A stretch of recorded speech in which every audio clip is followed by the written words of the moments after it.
बिहार में पंचायत चुनाव की घोषणा के साथ ही सारे जनप्रतिनिधि अपने स्तर से जनसंपर्क में लग गए हैं। अभी हम मौजूद हैं बरारी प्रखंड के सुखासन पंचायत में और हमारे साथ मौजूद हैं समाज सेवी और भावी मुखिया प्रत्याशी सुखासन पंचायत से हैं मेहरुन्निसा जी। उन्हीं से हम जानेंगे कि उनका अभी लगातार जो महीनों भर से जनसंपर्क चल रहा है, लोगों से डोर टू डोर कैंपेनिंग कर रहे हैं, मिल रहे हैं, क्या रिस्पांस मिल रही है लोगों का, क्या इनको आने वाले समय में जो 5 तारीख के बाद नॉमिनेशन होना है बरारी प्रखंड में, क्या रिस्पांस इनको मिल रहा है, कितना आत्मविश्वास है, कॉन्फिडेंस है। सीधे हम जुड़ते हैं मेहरुन्निसा से। सबसे पहले बताइए मेहरुन्निसा जी कि आप अभी लगातार महीनों से जनसंपर्क कर रहे हैं, क्या फीडबैक रिस्पांस क्या है लोगों का? देखिए, मैं आज महीने भर से जनसंपर्क में हूँ, लेकिन जो 2 साल से कर रही हूँ, जो काम मैंने 2 साल से किया है, लोग मुझे 2 साल से देख भी रहे हैं फ़ोन पे, लेकिन अभी मैं सीधे कनेक्ट हो रही हूँ लोगों से फेस टू फेस। तो लोग जैसे मुझे देखते हैं वैसे महिलाएं जमा हो जाती हैं, बच्चे बच्चियाँ जमा हो जाते हैं, यहाँ तक कि जेंट्स भी आ जाते हैं। तो वो लोग जमा हो जाते हैं। एक बहुत अच्छा रिस्पॉन्स मिला है मुझे लोगों से और कंटिन्यू ये चीज़ चल ही रहा है। तो लोगों का जो मैं रिस्पांस देख रही हूँ, जो जमवाड़ा देख रही हूँ कि नहीं, लोग हर एज ग्रुप के लोग मुझसे कनेक्ट हो पा रहे हैं, मुझसे मेरे पास आके बातचीत कर रहे हैं। और लोगों का जो रिस्पांस है वो बहुत अनएक्सपेक्टेड था। मैंने कभी एक्सपेक्ट नहीं किया था कि लोग मुझे इस तरह से रिस्पांस देंगे और इस तरह से मेरे पास आएंगे और बातचीत करेंगे। और हर एज के ग्रुप, ये नहीं कि मैं महिला हूँ तो बस महिलाएं ही मेरे पास से बातचीत कर रही है या मेरी बात सुन रही है। लड़के लड़कियाँ, इवन जो युवा हैं, युवतियाँ दोनों, और युवा बुज़ुर्ग लोग भी और जो बुज़ुर्ग महिलाएं भी हैं, तो वो लोग सब लोग मुझे इतना अच्छा रिस्पांस देते हैं। वो अपनापन सा फील होता है जब लोग मुझे सम्मान के साथ अपने घर बुलाते हैं, बैठने के लिए देते हैं। तो मुझे बहुत अच्छा लग रहा है कि लोग एटलीस्ट लोग समझ रहे हैं कि ये है कौन और क्या कर रही है। क्योंकि जब मैंने लोगों से पूछा कि बातचीत में पूछा कि अब आप बताइए मुझे कि 20 साल से आपका इस पंचायत का प्रतिनिधि, जनप्रतिनिधि या मुखिया कौन था, तो जो आंसर था दैट वाज शॉक्ड कि वो लोगों ने बस जेंट्स का नाम लिया कि हमने फलना को इतना साल मुखिया बनाया, इनको इतना साल मुखिया बनाया। तो ये बहुत नेचुरल सी चीज़ है उन लोगों के लिए, क्योंकि उन लोगों को पता नहीं है, क्योंकि कोई महिला आज तक उन लोगों से जुड़ी नहीं है, डोर टू डोर गई नहीं है, वोट जीतने के बाद या मांगने से पहले कभी गई नहीं है, महिलाओं के हित के लिए कोई काम नहीं की है। आज मैं इस तरह से सबके लिए काम कर रही हूँ और करने के लिए सबको जागरूक कर रही हूँ, सबके अधिकार के लिए भी जागरूक कर रही हूँ कि अब आपके पास टाइम है, जो 20 साल में नहीं हुआ है अब वो होगा और होने वाला है। तो लोग इस बात को समझ रहे हैं, तो इसलिए मुझे अच्छा रिस्पांस दे रहे हैं। लेकिन वो जो आंसर था तो दैट वाज शॉक्ड। और मैंने उन्हें बताया कि नहीं, ये महिला आरक्षण है और महिला आरक्षण के तहत महिला को खड़े होने का अधिकार सरकार दिया है, जेंट्स को नहीं। तो आपको क्यों पता नहीं है कि महिला मुखिया थी? तो उन्होंने कहा कि नहीं, कोई आई नहीं, कभी बात नहीं चीत नहीं की, हमारी समस्याएं नहीं दी, कभी मेरा चूल्हा चौका नहीं झांकी। इस कोरोना वायरस में इतना कुछ हुआ तो कहाँ आया कोई मिलने? हमारे बाढ़ में इतनी गंभीर समस्या है, हालांकि ये बाढ़ पीड़ित इलाका है, ये जो पंचायत है इसमें कितने 4-5 वार्ड जो है बाढ़ से पूरी तरह ग्रसित होते हैं। तो उन लोगों का भी रिएक्शन था कि हमें तो कोई बाढ़ में आया, तो हमें कैसे पता होगा कि क्या हो रहा है। तो एक तरह से ये चीज़ समझ में आ रहा है लोगों से कि ये पंचायत इलेक्शन एक तमाशा है और लोग तमाशबीन बनकर देख रहे हैं। क्योंकि यहाँ पे महिला आरक्षण है और महिला आगे नहीं आ रही है और लोगों से मिल नहीं रही है, जनसंपर्क नहीं कर रही है, और तो लोगों को कैसे जागरूकता मिलेगी? जो खुद जागरूक नहीं, वो लोगों को क्या जागरूकता देगी? ये पंचायत चुनाव जहाँ तक मैं समझता हूँ ये एक जो है बेसिक चुनाव होता है, यानी कि गांव का एक चुनाव होता है। क्यों? और यहाँ पे अगर कैंडिडेट अच्छे चुने जाते हैं तो यहाँ से ही देश का राजनीति का जो एक भविष्य है यहीं से तय होता है। हम जानना चाहते हैं कि एक जो मैनिफेस्टो है आपका, जो सरकारी योजनाओं के अलावे मैनिफेस्टो होता है, क्या क्या है वो मैनिफेस्टो जो कि जनता को आप बता रही हैं अभी? देखिए, सरकारी स्तर पे तो काम होना तय है। जो सरकार का अपना मैनिफेस्टो है कि हमें ये काम कराना है, हर पंचायत में कराना है, हर राज्य में कराना है, हर जिला में कराना है, वो अलग चीज़ है। लेकिन जो मेरा अपना व्यक्तिगत मैनिफेस्टो है जिसे मैंने बनाया है, ये समाज में, मैं इस समाज में रह रही हूँ, मुझे पता है कि किस घर में क्या समस्या है, यहाँ पे क्या होना चाहिए, किस चीज़ की ज़्यादा ज़रूरत है, लोग किस समस्या से दिन रात जूझ रहे हैं। तो मैं उस चीज़ को महसूस कर रही हूँ, that I feel and I want to do that.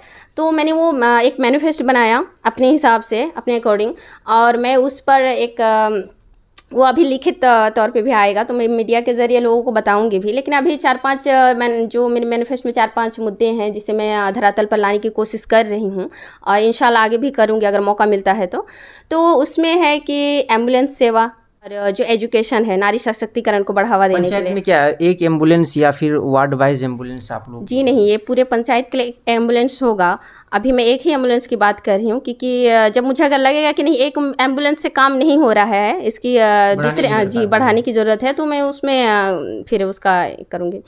तो वो है, और दूसरा है एजुकेशन, नारी सशक्तिकरण।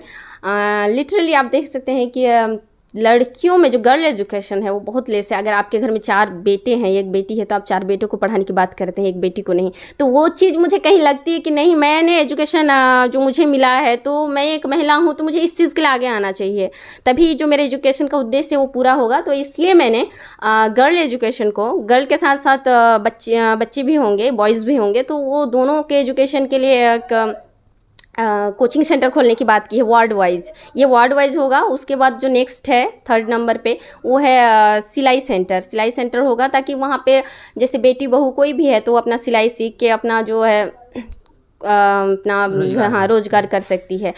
और जो चौथा है वो किसानों के लिए है, क्योंकि अभी बाढ़ से आप देख रहे हैं कि किस तरह से लोग जूझ रहे हैं, सबकी फसलें डूब गई हैं। तो लोगों को पता नहीं है, किसान इतने जागरूक है नहीं, क्योंकि उन्हें खेती के हैं, तो वो इतने जागरूक नहीं है। तो एग्रीकल्चर के अकॉर्डिंग टू एग्रीकल्चर मैं उन्हें बताऊंगी कि किस तरह आपको फसल करना है, किस तरह से अच्छी फसलें की जा सकती है। और अगर आपकी फसलें नष्ट हो जाती हैं बाय गॉड, तो आप उसकी क्षतिपूर्ति के लिए आपको क्या करना है, ताकि आप सरकारी वो जो सरकारी सुविधा है, जो सरकार आपको लाभान्वित कर रही है जैसा क्षतिपूर्ति के लिए, तो वो आपको कैसे प्राप्त करना है। तो उस चीज़ के लिए मेरा एक काम होगा किसानों के लिए। और जो 5th है वो है एक मोहल्ला क्लिनिक खोलूँगी, ताकि लोग दिन के 24 घंटे अपनी फैसिलिटी ले पाए, वहाँ से मेडिसिन वगैरह ले पाए। तो उस मेडिसिन पे भी मैं सोच रही हूँ कि डिस्काउंट हो थोड़ा।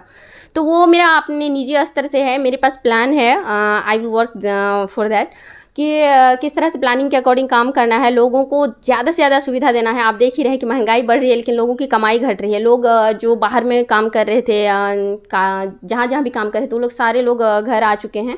और जब ऐसी स्थिति है कि चारों तरफ सब कुछ कभी महामारी का सामना करना पड़ रहा है, कभी बाढ़ का सामना करना पड़ रहा है, तो लोगों के लिए बहुत मुश्किल है अपना जीवन यापन करना।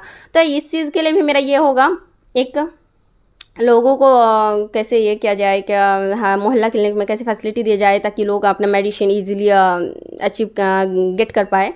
तो और ये 5 पॉइंट पर मैं तो अभी काम करूँगी ही, लेकिन आने वाले दिन में इंशाल्लाह मैं मीडिया के थ्रू जो मेरा 12 पॉइंट है लिखित तौर पर मैं लोगों को बताना चाहूँगी, ताकि पब्लिक भी जाने कि मैं क्या करना चाहती हूँ। ये आपका सरकारी योजना के अलावा काम है? जी, सरकारी योजना जैसे है कि बिजली, आपका रोड, आपका कहीं पे जो इंदिरा आवास है, ये सब तो सरकारी है, सरकारी लोगों को पता है, क्योंकि अभी तक सरकारी स्तर पर जो काम हुआ है उससे भी लोगों ने 20 साल में किया नहीं है। उससे उससे भी लाभान्वित लोग हुए नहीं है अभी तक 20 साल से सरकारी योजना से। तो ये सरकारी योजना भी क्या क्या है नहीं है, तो लोग इससे भी गुमराह हैं, उसको पता नहीं है कि निजी स्तर से आदमी कर रहा है या सरकारी स्तर से। तो लोगों ने एक यहाँ पे लोगों को गुमराह बना के रखने का काम किया है। तो सरकारी स्तर से है, लेकिन एक मेरा जो निजी स्तर है, सरकारी स्तर पर तो करूँगी जो चीज़ें हैं, जैसे रोड बनाना, नाला बनाना, और अपना कचरे का डब्बा रखना हर जगह पर, जैसे मोहल्ला में, जैसे गांव में, वार्ड में, वो तो होगा ही, वो सब होगा। शौचालय मिलना, इंदिरा आवास मिलना, और जो चीज़ें भी है, जो फैसिलिटी आपको सरकार दे रही है गवर्नमेंट थ्रू। तो लेकिन अपने स्तर से है कि मैं एक और चीज़ भी मेरा है कि ये जो एक जो मतलब जैसे लोगों का एक टॉयलेट है वो अपने अपने घर में है, लेकिन मैं सोच रही हूँ कि जो जनसमूह के लिए पब्लिकली एक सामुदायिक शौचालय हो हर वार्ड में, ताकि लोग अपने सुविधा अनुसार उसका इस्तेमाल कर पाए, ये चीज़ है। अच्छा, आपके मैनिफेस्टो में महिलाओं के लिए बड़ा अच्छा, जैसे नारी सशक्तिकरण के लिए आपने ढेरों सारा चीज़ बताया है। युवाओं के लिए क्या आप कुछ पहल कर रही हैं? युवाओं के लिए पहल है कि युवाओं को हम लोग ट्रेंड करेंगे कि आपको आजकल ऑनलाइन का ज़माना है, हर चीज़ आप ऑनलाइन करना होता है, तो आपको दौड़ना पड़ता है। तो युवाओं में भी ये चीज़ कमी है, उसको पता नहीं है कि ऑनलाइन कैसे किया जाता है हर चीज़। तो वो उसको खुद एक नॉलेज दी जाएगी, उसको ट्रेन किया जाएगा कि हर चीज़ कैसे ये किया जाता है, ऑनलाइन किया जाता है, कैसे क्या चीज़ का अप्लाई किया जाता है, तो उससे भी वो रोज़गार प्राप्त करेंगे। और जो सेकंड है वो है कि मैं लोगों को ये चीज़ युवाओं में ये चीज़ें करूँगी, ट्रेन करूँगी कि लोग आपको अपने लिए सेल्फ डिफेंस, आपको अपने लिए रोज़गार कैसे बनाना है, इस चीज़ की जानकारी जब होगी और जो युवा हैं, जो पढ़े लिखे हैं, जो ऐसे बैठे हैं उसको कोई काम नहीं, तो मैं उसको ये जो मैं कोचिंग सेंटर खोलूँगी उसमें युवा ही होंगे जो पढ़ाने का काम करेंगे, टीचिंग का काम करेंगे। अच्छा, अभी जैसे आप रिस्पांस की बात कर रहे हैं और अभी जैसे कि 5 तारीख के बाद में नेक्स्ट मंथ में नॉमिनेशन भी फाइल करना है, क्या लग रहा है, कितना आत्मविश्वास है लोगों से इसकी इस बार आप चुनाव में कुछ अच्छा करेंगी? जैसा लोगों का रिस्पांस है, मैं जब घर में गई, मैं आपको डिटेल में बता दूं कि जब मैं घर में गई तो जैसे घर की जो मुखिया है, जो गार्जियन है, वो मुझे हाथ पकड़ के अपने घर में बिठाती हैं, कुर्सी देती हैं बड़े सम्मान के साथ, और मुझे इतना प्यार से मतलब अपनेपन से पेश आती हैं और मुझे दुआ देती हैं कि नहीं, तुम इस इतने अच्छे काम के लिए खड़ी हुई, इतना अच्छी तुम्हारी सोच है, आज तक कोई औरत या कोई लड़की इस तरह से हम लोग के लिए आगे नहीं आई है, तुम आई हो तो इंशाल्लाह तुम्हारी जीत होगी। चाहे वो किसी भी मैं कहूँगी कि जो यादव लोग भी है, हिंदू लोग भी है, मुस्लिम लोग भी है, और जो और जाति के लोग हैं, उन लोगों का सबका यही रिस्पांस है कि नहीं, हमारी बेटी है। मुझे अब लगने लगा है कि मैं अपने इस पंचायत की बहू नहीं हूँ, बेटी हूँ, क्योंकि वो लोगों ने मुझे इतना अच्छा रिस्पांस दिया है। वो लोग कहते हैं कि ये मैं हमारी बेटी है, बेटी जैसी ही है, और बेटी इतने अच्छे काम के लिए खड़ी हुई है और इतना अच्छा काम कर रही है, तो भगवान करे कि इसे तरक्की मिले और ये कामयाब हो। और जैसे बुज़ुर्ग लोग भी, वो लोग भी मेरे सर पे हाथ रख के इतना आशीर्वाद देते हैं, तो ये चीज़ से मुझे अब फील हो रहा है कि नहीं,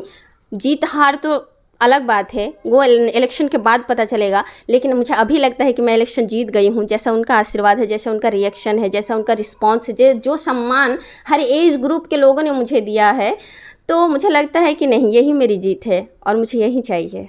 बिहार गवर्नमेंट भी, सरकार जो है महिलाओं को आरक्षण देके इसलिए आरक्षण दिया है क्योंकि उनको आगे बढ़ना चाहिए, लेकिन मैक्सिमम पंचायतों में अगर हम देखें तो जो यहाँ पे जो मुखिया पति होते हैं, ठीक है, वो इनका अक्सर हम राज देखते हैं। जो कैंडिडेट होता है, जो जीता हुआ कैंडिडेट होता है, उनको पंचायत के लोग देख नहीं पाते हैं।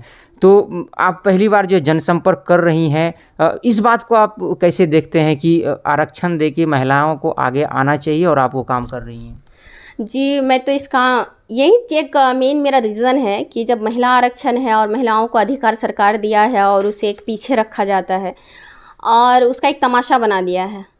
ये हमारा पंचायत इलेक्शन एक तमाशा बन गया है कि महिला खड़ी हो रही है, लेकिन उसका बस पोस्टर में नाम देख पाएंगे, उसका भाई, उसका जो भी रिश्तेदार है, उसके फ़ोटोज़ लगे रहेंगे और वो महिला का बस कैंडिडेट का नाम होगा। तो ये चीज़ नहीं होना चाहिए, क्योंकि अगर ऐसा ही होता तो सरकार फिर जनरल कर देती। तो उसने जब महिला आरक्षण दिया है नारी सशक्तिकरण के तहत, तो इसका कोई उद्देश्य है, और उद्देश्य के तहत अभी किसी ने उस पर खरा नहीं उतरी है कोई, तो मैं उस पर खरा उतरने की कोशिश कर रही हूँ और लोगों को उद्देश्य समझाने की कोशिश कर रही हूँ कि ये आपका अधिकार है। महिलाएं, आप जागिए कि ये आपका अधिकार है जो सरकार ने आपको दिया है और आपको जागरूक करने का काम किया है। तो अब जब मैं आगे हूँ तो आप लोग सपोर्ट कीजिए, साथ दीजिए और अपने हक को पहचानिए। इसके लिए भी मैं सरकार को बहुत बहुत धन्यवाद देती हूँ कि उन्होंने ऐसा नियम बनाया और ये जो नारी सशक्तिकरण है इसको बढ़ावा देने के लिए ऐसे नियम बनाए। तो उस नियम पर खरा उतरने की कोशिश कर रही हूँ और सरकार भी देख रही है कि कौन इस मेरे कानून के तहत या नियम के तहत इस चीज़ पर महिला आरक्षण के तहत कौन महिला आगे आ रही है और कौन जो है महिलाओं में जागरूकता फैला रही है और महिलाएं खुद बढ़ चढ़कर इसमें हिस्सा ले रही हैं या नहीं। तो महिलाएं जब तक नहीं आएंगी और हिस्सा नहीं लेंगी और लोगों तक नहीं पहुंचेंगी, तब तक ये विकास होना बहुत मुश्किल है। तो क्या आपको सिर्फ महिलाओं का सपोर्ट पंचायत में भी मिल रहा है या फिर हर वर्ग ग्रुप के? आप अमेज़ हो जाएंगे ये चीज़ जान के कि मैं महिला आरक्षण के तहत उतरी तो हूँ, खरा उतरने की कोशिश कर रही हूँ और इस उद्देश्य को पूरा करने की कोशिश कर रही हूँ, लेकिन हर एज के ग्रुप के लोगों से मुझे रिस्पॉन्स मिला है। महिलाएं हो, लड़की हो, लड़का हो, इवन बच्चे लोग भी मुझे जानते हैं, मेरा हर एक चीज़ जानते हैं कि नहीं ये क्या कर रही है क्या नहीं कर रही है, तो वो लोग भी जो है ना उन लोग को भी इतना एक्साइटमेंट में जब देखते हैं उन लोग के बीच में, और लोग मुझे देख के जमा हो जाते हैं, चाहे वो बुजुर्ग आदमी हो, चाहे युवा हो, जेंट्स में भी युवा हो, बुजुर्ग हो या लड़के हो, तो सब लोग का एक जमवाड़ा लग जाता है। और लोग मुझे इतना अप्रिशिएट करते हैं कि बेटी मेरी या भाभी मेरी या बहन मेरी तो इस काम के लिए खड़ी हुई है। और अब जो है ये अब जो सरकार का ये कानून है उसके तहत ये इतना सही काम कर रही है, और इतना सही विचार है, इतना अच्छा विचार है, और वो लोग दुआएं मुझे देते हैं, तो मुझे बहुत अच्छा लग रहा है और उन लोग का रिस्पांस बहुत अच्छा है। तो हर एज के ग्रुप के लोगों में एक्साइटमेंट देखा जा रहा है मुझे लेकर,